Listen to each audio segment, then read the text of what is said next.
بسم اللہ الرحمن الرحیم۔ یا ایہا الناس، اے لوگو، اعبدو، عبادت کرو، ربکم، اپنے رب کی، الذی، جس نے، خلقکم، تمہیں پیدا کیا، والذین، اور ان لوگوں کو، من قبلکم، جو تم سے پہلے تھے، لعلکم تتقون، تاکہ تمہیں پرہیزگاری ملے۔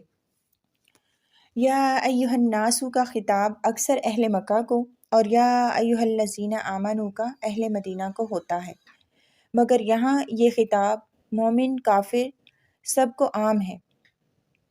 اس میں نعمت ایجاد کا بیان فرمایا کہ تمہیں اور تمہارے آباء کو وہی عدم سے وجود میں لایا۔ اس آیت میں توحید باری تعالیٰ کا بیان ہے کہ اللہ تعالیٰ ہی نے تمہیں پیدا کیا ہے، وہی تمہیں روزیاں دیتا ہے، بس عبادت بھی اسی کی کرو، اس کے ساتھ کسی کو شریک نہ کرو۔ اور اس آیت سے یہ ثابت ہوتا ہے کہ عبادت میں توحید باری تعالیٰ کا پورا خیال رکھنا چاہیے، کسی اور کی عبادت نہیں کرنی چاہیے۔ تمام تر عبادتوں کے لائق صرف وہی ذات ہے۔ اس سے معلوم ہوا کہ عبادت کا فائدہ عابد ہی کو ملتا ہے۔ اللہ تعالیٰ اس سے پاک ہے کہ اس کو عبادت یا کسی اور چیز سے نفع حاصل ہو۔ صحیحین میں حدیث ہے، ابن مسعود رضی اللہ تعالیٰ عنہ پوچھتے ہیں، حضور پاک صلی اللہ علیہ وسلم، سب سے بڑا گناہ کون سا ہے؟ فرمایا، اللہ تعالیٰ کے ساتھ جو خالق ہے شریک ٹھہرانا۔ ایک اور حدیث شریف میں ہے، کیا تم جانتے ہو کہ اللہ کا حق بندوں پر کیا ہے؟ یہ کہ اس کی عبادت کریں اور کسی کو اس عبادت میں شریک نہ کریں۔ دوسری حدیث میں ہے، تم میں سے کوئی یہ نہ کہے کہ اللہ چاہے اور فلاں چاہے، بلکہ یوں کہے کہ جو کچھ اللہ اکیلا چاہے۔ حضرت امام احمد بن حنبل رحمۃ اللہ علیہ سے بھی ایک مرتبہ وجود باری تعالیٰ پر دلیل طلب کی جاتی ہے تو آپ رحمۃ اللہ علیہ فرماتے ہیں، سنو، یہاں ایک مضبوط قلعہ ہے جس میں کوئی دروازہ نہیں، نہ کوئی راستہ ہے، بلکہ سوراخ تک نہیں۔ باہر سے چاندی کی طرح چمک رہا ہے اور اندر سے سونے کی طرح دمک رہا ہے، اور اوپر نیچے دائیں بائیں چاروں طرف سے بالکل بند ہے، ہوا تک اس میں نہیں جا سکتی۔ اچانک اس کی ایک دیوار گرتی ہے اور ایک آنکھوں کانوں والا، بولتا چالتا، خوبصورت شکل اور پیاری بولی والا چلتا پھرتا جانور نکل آتا ہے۔ کہو، اس بند اور محفوظ مکان میں اسے پیدا کرنے والا کوئی ہے یا نہیں؟ اور وہ ہستی انسانی ہستیوں سے بالا تر، اس کی قدرت غیر محدود ہے یا نہیں؟ مطلب آپ کا یہ تھا کہ انڈے کو دیکھو، چاروں طرف سے بند ہے، پھر اس میں پروردگار خالق یکتا جاندار بچہ پیدا کرتا ہے۔ یہی دلیل ہے اللہ کے وجود پر اور اس کی توحید پر۔ ہمارا اقرار ہے کہ اس کے سوا نہ کوئی پالنے پوسنے والا، نہ اس کے سوا کوئی پیدا کرنے والا اور حفاظت کرنے والا، نہ اس کے سوا کوئی معبود برحق اور نہ اس کے سوا کوئی سجدہ کے لائق۔ ہمارا توکل اور بھروسہ اسی پر ہے، میری التجا اسی کی طرف ہے، میرا جھکنا اور پست ہونا اسی کے سامنے ہے، میری تمناؤں کا مرکز، میری امیدوں کا آسرا، میرا ہادی اور ملجا وہی ایک ذات ہے، اسی کے دست رحمت کو دیکھتی ہوں اور اسی کا ہر دم نام لیتی ہوں۔ الذی، جس نے، جعل، بنایا، لکم، تمہارے لیے، اردا، زمین کو، فراشن، بچھونا، والسماء، اور آسمان کو، بناء، چھت، وانزل، اور اتارا، من السماء، آسمان سے، ماء، پانی، فاخرج، پھر نکالا، بھی، اس سے، من الثمرات، پھل، رزق لکم، تمہارے رزق کے واسطے، فلا تجعلوا، پس نہ تم بناؤ، للہ، اللہ کے لیے، اندادن، شریک، وانتم تعلمون، اور تم جانتے ہو۔ اس دوسری آیت میں اسباب معیشت اور آسائش اور پانی اور غذا کا بیان فرما کر ظاہر کر دیا کہ وہی نعمتوں کا پیدا کرنے والا ہے، تو غیر کی پرستش محض باطل ہے۔ اور پانی آسمان سے اتارنے کا مطلب بادل سے نازل فرمانا ہے، اس وقت جب کہ لوگ اس کے پورے محتاج ہوں، پھر اس پانی سے طرح طرح کے پھل پھول پیدا کرنا ہے جس سے لوگ فائدہ اٹھائیں اور ان کے جانور بھی۔ قرآن مجید میں جا بجا توحید باری تعالیٰ کا بیان ہے۔ ایک جگہ فرمایا اللہ الذی جعل لکم الارض قرارا، سورۃ المومن کی آیت نمبر 64 ہے کہ اللہ تعالیٰ نے تمہارے لیے زمین کو فرش اور آسمان کو چھت بنایا اور تمہیں پیاری پیاری صورتیں عطا فرمائیں اور بھلی بھلی روزیاں پہنچائیں۔ یہی اللہ ہے جو برکتوں والا اور تمام عالم کو پالنے والا ہے۔ بس سب کا خالق، سب کا رازق، سب کا مالک اللہ تعالیٰ ہی ہے، اور اسی وجہ سے وہی مستحق ہے ہر قسم کی عبادتوں کا اور شریک نہ کیے جانے کا۔ اسی لیے فرمایا اللہ تعالیٰ کے شریک نہ ٹھہراؤ، حالانکہ تم جانتے ہو۔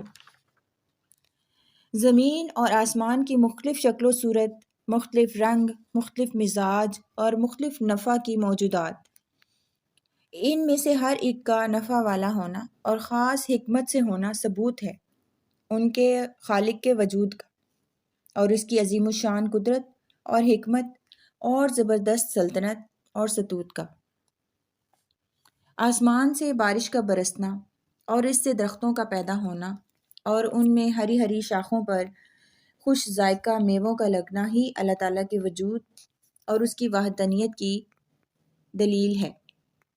افسوس اللہ تعالیٰ کی نافرمانی اور اس کی ذات کے جھٹلانے پر لوگ کیسی دلیری دکھاتے ہیں، حالانکہ ہر چیز اس پروردگار کی ہستی اور لا شریک ہونے پر گواہ ہے۔ اگر ہم آسمان کو دیکھیں، اس کی بلندی، اس کی وسعت، اس کے چھوٹے بڑے چمکیلے اور روشن ستاروں پر نظر ڈالیں، ان کے چمکنے دمکنے، ان کے چلنے پھرنے اور ٹھہر جانے، ظاہر ہونے اور چھپ جانے کا مطالعہ کریں، پھر سمندروں کو دیکھیں جو موجیں مارتے ہوئے زمین کو گھیرے ہوئے ہیں، پھر اونچے اونچے مضبوط پہاڑوں کو دیکھیں جو زمین میں گڑے ہوئے ہیں اور اسے ہلنے نہیں دیتے، جن کے رنگ، جن کی صورتیں مختلف ہیں، پھر قسم قسم کی اور مخلوقات پر نظر ڈالیں، پھر ادھر سے ادھر پھر جانے والی کھیتیوں اور باغوں کو شاداب کرنے والی خوشنما نہروں کو دیکھیں، کھیتوں اور باغوں کی سبزیوں اور ان کے طرح طرح کے پھول، پھل، مزے مزے کے میووں پر غور کریں۔ زمین ایک، پانی ایک، لیکن شکلیں، صورتیں اور خوشبوئیں، رنگت، ذائقہ، فائدہ سب کا الگ الگ۔ کیا یہ ساری مخلوق اپنے خالق کی ہستی، اس کی ذات اور اس کی توحید پر دلالت نہیں کرتی؟ یہ تمام زوردار دلائل جو خداوند تعالیٰ نے اپنی ذات کے منوانے کے لیے ہر نگاہ کے سامنے رکھے ہیں، جو اس کی زبردست قدرتوں، اس کی پرزور حکمتوں، اس کی لافانی رحمتوں، اس کے بے نظیر انعاموں، اس کے لازوال احسانوں پر دلالت کرنے کے لیے کافی ہیں۔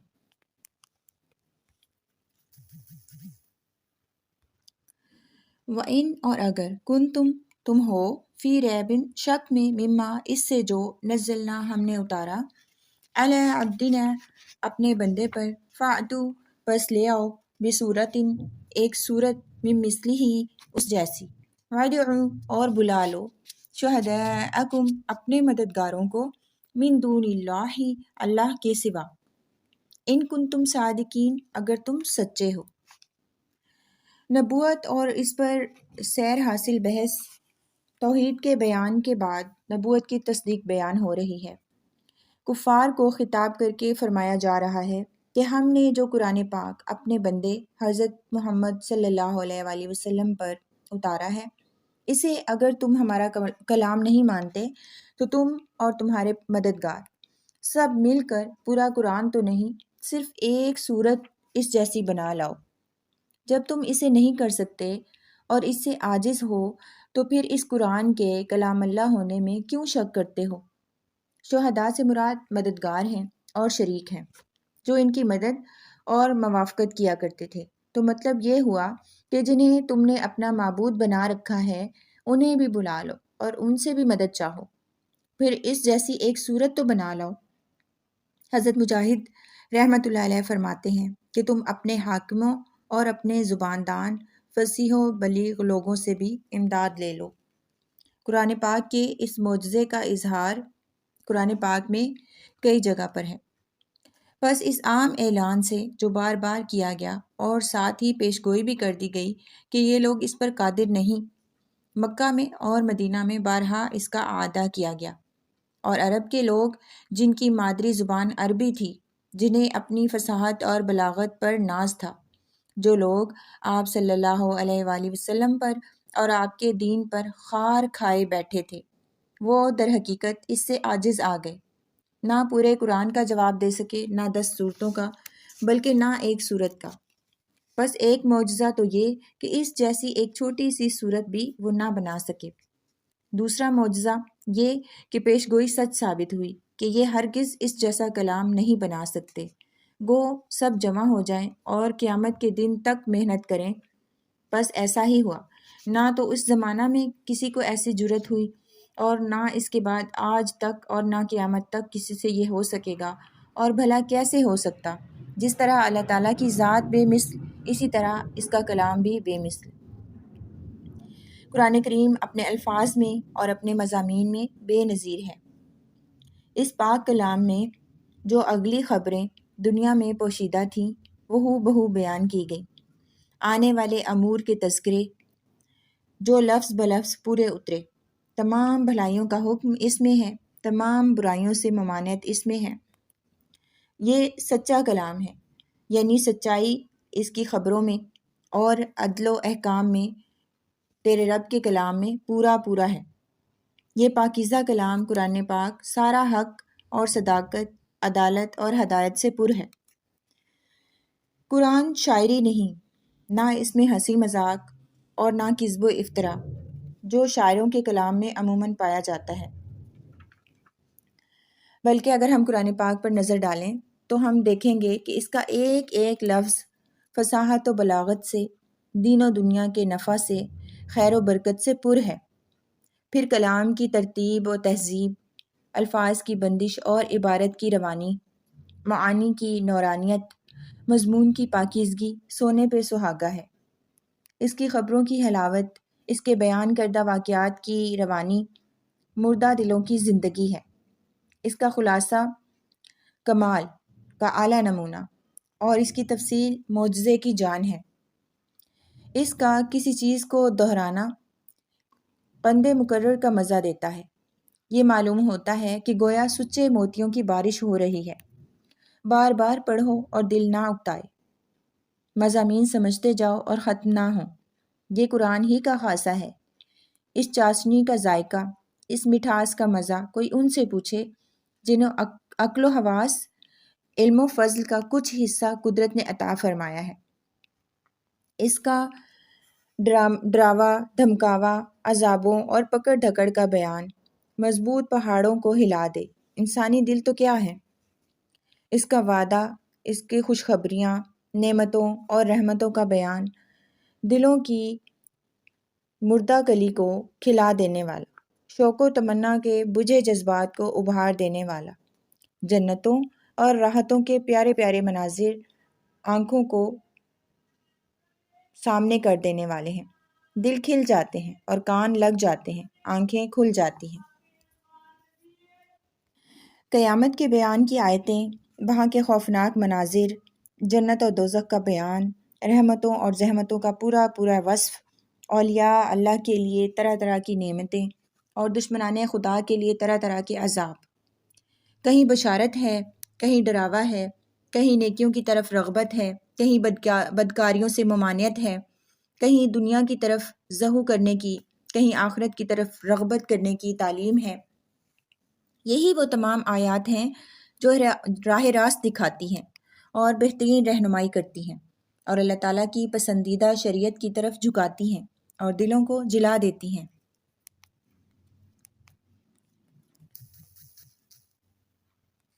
اور شیطانی دروازوں کو بند کر دیتی ہیں اور برے اثرات زائل کرتی ہیں۔ صحیح مسلم و بخاری میں بروایت حضرت ابو ہریرہ رضی اللہ تعالیٰ عنہ مروی ہے کہ رسول اللہ صلی اللہ علیہ وآلہ وسلم نے فرمایا، ہر نبی کو ایسے معجزے دیے گئے کہ جنہیں دیکھ کر لوگ ان پر ایمان لائے، اور میرا معجزہ اللہ کی وحی یعنی قرآن پاک ہے۔ اس لیے مجھے امید ہے کہ میرے تابع دار بنسبت اور نبیوں کے بہت زیادہ ہوں گے، اس لیے کہ اور انبیاء کے معجزے ان کے ساتھ چلے گئے، لیکن حضور صلی اللہ علیہ وآلہ وسلم کا یہ معجزہ قیامت تک باقی رہے گا۔ لوگ اسے دیکھتے جائیں گے اور اسلام میں داخل ہوتے جائیں گے۔ حضور پاک صلی اللہ علیہ وسلم کا یہ فرمان کہ میرا معجزہ وہی ہے جو مجھ کو دیا گیا ہے، اس سے مطلب یہ ہے کہ یہ معجزہ میرے ساتھ خاص ہے، اور یہ قرآن پاک مجھی کو ملا ہے جو اپنے معارضے اور مقابلے سے تمام دنیا کو عاجز کر دینے والا ہے۔ کفار کو اس معارضے کا کھلا چیلنج دیا جاتا ہے، کیونکہ کفار عداوت اور دشمنی میں بڑھے ہوئے ہیں۔ وہ دین حق کو مٹانے کے لیے ہر وقت اور ہر طاقت کو خرچ کرنے اور ہر چیز کے برباد کرنے کے لیے تیار ہیں، تاہم قرآن کا معارضہ اور مقابلہ ان سے نہیں کیا جا سکتا۔ یہ دلیل ہے اس بات کی کہ یہ قرآن اللہ کی جانب سے ہے، کہ باوجود قدرت و طاقت ہونے کے وہ انہیں روک دیتا ہے اور وہ قرآن کا مثل پیش کرنے سے عاجز آ جاتے ہیں۔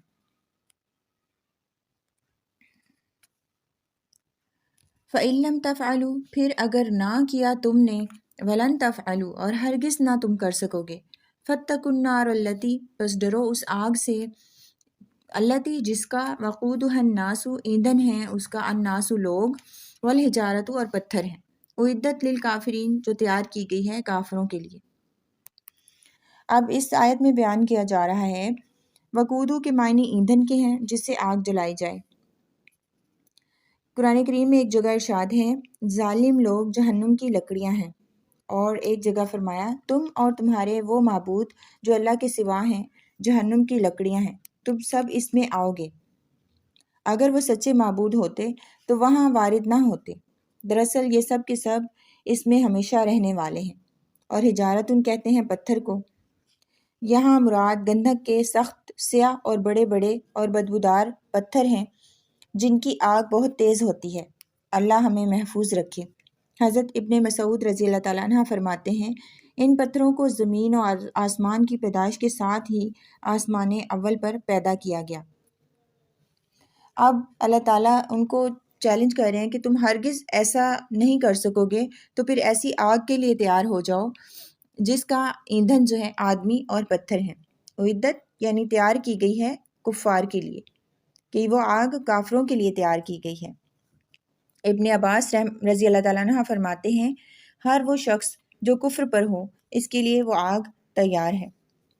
ایک حدیث شریف میں ہے کہ آپ صلی اللہ علیہ وآلہ وسلم نے شب معراج میں جہنم کو اور اس کے عذابوں کو ملاحظہ فرمایا۔